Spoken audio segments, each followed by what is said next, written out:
The time to fight back is now. A lot of Americans, for a good reason, are feeling a little aimless right now. A lot of pent up frustration around what the Trump administration is doing, and the Democratic Party isn't doing a whole lot to fight back against it. Cue Bernie Sanders, who held several events over the weekend for good reason. I'll get to what that reason is. But massive crowd showed, which I gotta say is, for me, not surprising because it's Bernie Sanders. But typically, holding events outside of a campaign, outside of a primary, there's no election going on, and having this many people show up is wild. But before I get to a couple of clips and why Bernie is doing this and his attempt to organize voters, I want to remind you, in case you forgot, or maybe you never saw this, this is an incredible map. This is from 2019 going into the 2020 primary, candidates with the most individual donors. Bernie Sanders, this map comes up every now and then on social media. People bring it back up because it shows you so much. Bernie Sanders with support all across the country. This was the energy that he's able to continue harnessing because he continues being one of the few people that is truly in the opposition to the Republican Party. He's an independent senator fighting for what's right, is willing to criticize the complete failure of the Democratic Party to fight back against both Trump and the oligarchy. And he's able, and I think best poised, to go with this message. So before I get to the first clip, this is the environment of where this is all taking place and why people are feeling a certain way. Trump has tapped an unprecedented 13 billionaires for his administration. So I will link to this source below the video in case you want to go through all 13. But this gets to people's feelings right now around the economy. Here is Harry Enton on CNN. Rutrow, the reboot not as well received as the original. Economy is currently good or excellent. Look at this. In April of 2017, it was 40%. Look at where we are in February of 2025, just half that level. 20%. My goodness gracious. The term one high was 63% of Americans in February of 2020 thought the economy was excellent or good. This 20% we have currently going on right now is fewer Americans saying the economy is excellent or good than at any point during Trump's first term. This is not a good sign, Kate Baldwin. J.D. Vance said last week, you got to give them time, even though that's not what they promised in the campaign. They said they bring prices down day one. But what is the view of the future economy then? Yeah, so this is the current economy. How about the future economy? Is the economy getting worse or better? And all I can say is yikes. Yikes. Again, compare it to where we were in the first term at this point, April of 2017, 53%. The majority said it was getting better. How about now in February of 2025? The majority say it's getting worse. 59% compared to just 35% who say it's getting better. Worse is higher now than at any point in Trump's first term pre-COVID. This number, to me, is much more worrisome. Perhaps the worst number I've seen for Trump on the economy, because it says even if the economy now isn't great, they also project that it's only going to get worse from here. This is a big, big yikes. So the majority of Americans believe that the economy is terrible and that it's only going to continue getting worse under Donald Trump. But maybe they haven't seen that Trump's billionaire cabinet represents the top 0.0001%. These people have your best interests at heart. So people should be confident in the economy and it working for them if their name is Elon Musk. So the collective net worth of Trump's top appointees is reportedly estimated to exceed $460 billion, including Elon Musk's $400 billion net worth. Even without Musk, Trump's cabinet and top appointees in 2025 by far exceeds the wealth of previous cabinets, including his previous cabinet and previous record holder, which was worth $3.2 billion. President Biden's cabinet collectively was worth $118 million. So I want to be clear. This is still an issue. But there's a massive difference here between the level of billionaires that are in Trump's cabinet and the multimillionaires in a Democratic cabinet. Both are still wrong. There should be more representation of the working class, of unions, union leaders should really be the ones leading the charge. But like it's beyond terrible what Trump and his cabinet are doing. That's where Bernie Sanders comes in. So this is his fighting oligarchy tour. Where we go from here. So he went to Omaha, Nebraska, Iowa City, Iowa. I'll get to a clip in a second, but here are some images. He said on Twitter here, I want to thank the overflow crowds who came out in Iowa City to stand up to Trumpism. Together we must say no to oligarchy, no to authoritarianism, no to massive cuts in Medicaid, and no to huge tax breaks for billionaires. Check out this crowd. And then the overflow crowd, which is a little wild that there is even an overflow crowd. So let me get to a clip. This one is from Nebraska. But I'm going to get some more data around just how crazy these crowds were in a second. Trumpism will not be defeated by politicians inside the D.C. Beltway. That is not going to happen. It will be defeated by millions of Americans in Nebraska, in Iowa, in Vermont, and all over this country.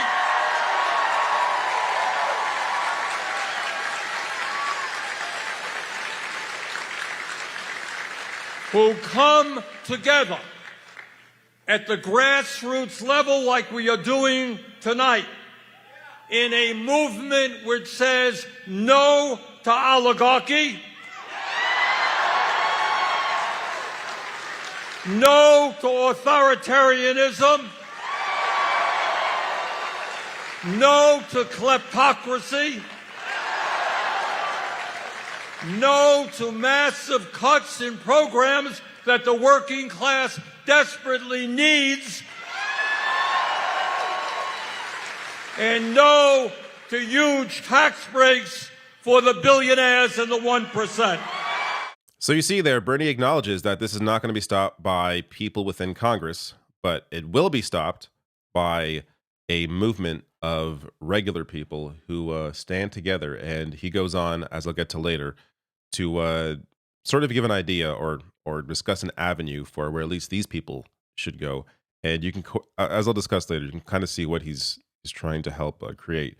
But Faz Shakir, who has worked with Bernie for years, says this is a first in many ways. We had two different large flow crowds in Iowa City. One of those overflows was so large that it was bigger than the original theater he came to speak at.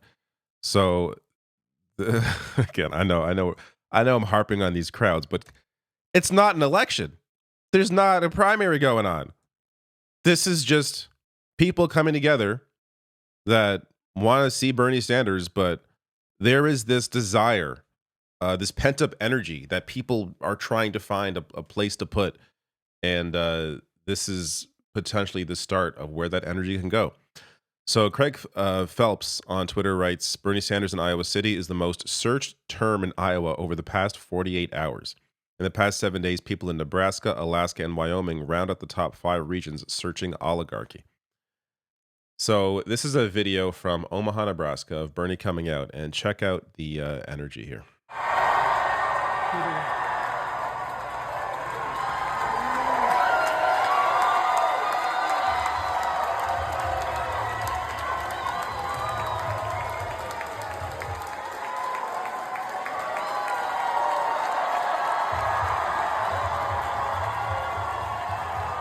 So they were originally going to be in a union hall, and then so many people signed up to come to this that they had to change venues. Now, Warren Gunnels, who also has worked with Bernie for years and years, writes here, what's amazing to me is Bernie did this after a marathon session in the Senate that began at 7:11 p.m. on Thursday and ended at 4:37 a.m. on Friday, voting on over 25 amendments during that time, getting home at 5:15 a.m. and taking a 1 p.m. flight to Omaha to give this speech at 6:30 p.m. I continue to be shocked at how Bernie Sanders is able to find this energy. I put a video together in a day and I'm exhausted. Now, I also have a young child. That's part of it. But Bernie is I don't know where he's able to get this energy from, especially at his age. But like, no one at any age can usually operate this way. It is just wild. I hope he's also taking care of his health. Like, let's not don't push yourself too hard, Bernie. Make sure you're eating well and eventually getting the sleep you need, because you can't keep operating this way. But it shows you how much he cares about this. In these times, writing here, Trump is already planning colossal tax giveaways to corporations and billionaires. So this gets to a big piece for why Bernie is giving these speeches. In Trump's 2017 Tax Cuts and Jobs Act, the laws delivered a tax cut for the richest 0.1% of Americans that was 277 times larger than the one teachers and firefighters got, nearly doubling billionaire wealth in this country and spiking inequality. Meanwhile, corporations got a 40% discount on their taxes, which they used to send record stock buybacks to their wealthy shareholders and pad their profits while they overcharged consumers on everything from gas to groceries. And that worked so well for them that they plan to do this again.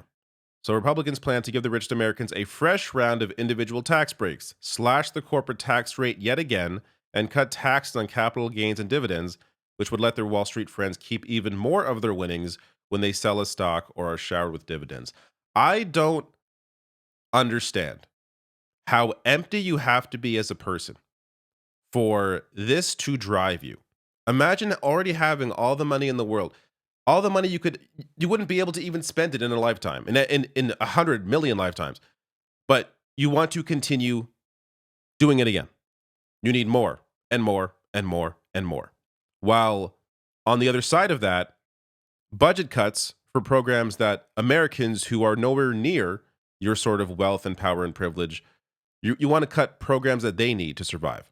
So, of course, including things like Medicaid and SNAP, which helps more than 42 million families afford their groceries. This gets to Bernie Sanders, why he's here, and what he wants voters, specifically in these areas, to do. So what we got right now is Republican leadership, as we speak, are working on this bill. Massive tax breaks for the rich, paid for by cuts to Medicaid, education, housing, and the programs that working people need.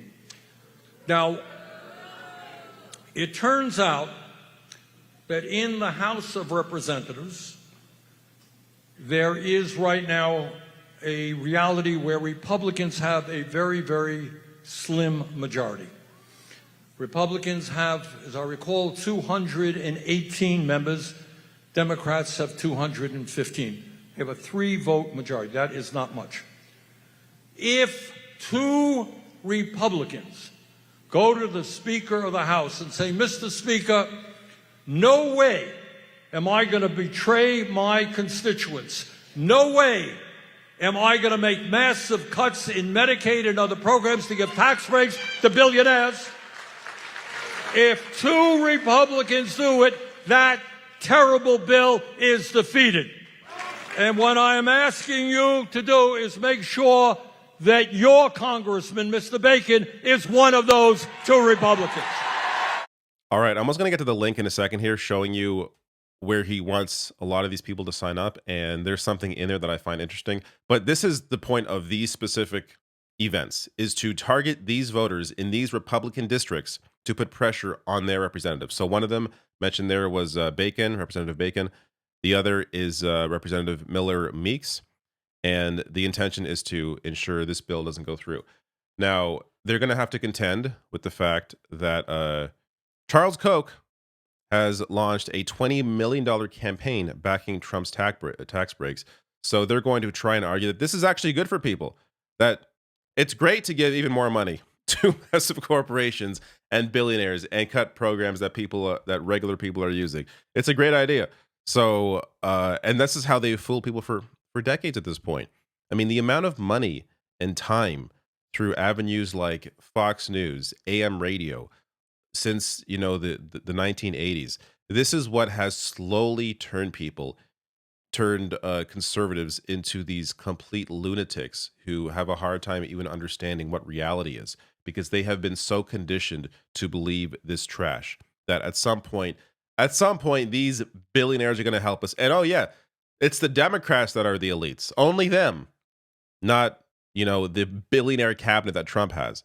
It is just insane. But these are the two links that Trump goes on to mention in his speeches. So the one for Omaha, it's berniesanders.com/Nebraska. And he encourages you to call your representative. But something worth mentioning here as well. I will attend an organized training. I will host a meeting house party. There's an attempt here to not just put pressure on representatives, but also try and build some sort of organizing apparatus, at least specifically in these areas. And I'm sure he's going to have more speeches in other districts. And there seems to be an attempt here to try and really organize people in these areas. And how he's going to maybe utilize that in the future in some way, it remains to be seen. But this is the start. Knowing who your neighbors are, organizing with them, understand that there is a collective goal here. And this is how eventually the people win. It takes time. It takes organizing. It takes people power. But it can eventually happen. And here is the other link, the one for Iowa. This one, berniesanders.com/Iowa. So same thing here, but just different representatives. Very interesting start here. So I assume he's going to continue this. Bernie Sanders is one of the few people in Congress who's able to, I say few people, I think the only person really that is able to get these sorts of crowds for an event that isn't a campaign or a primary event. Like, it is wild to see these crowds. So it's good to see him utilizing his power in a way that organizes people and isn't just about, a vote. And I can't wait to see potentially where this all goes.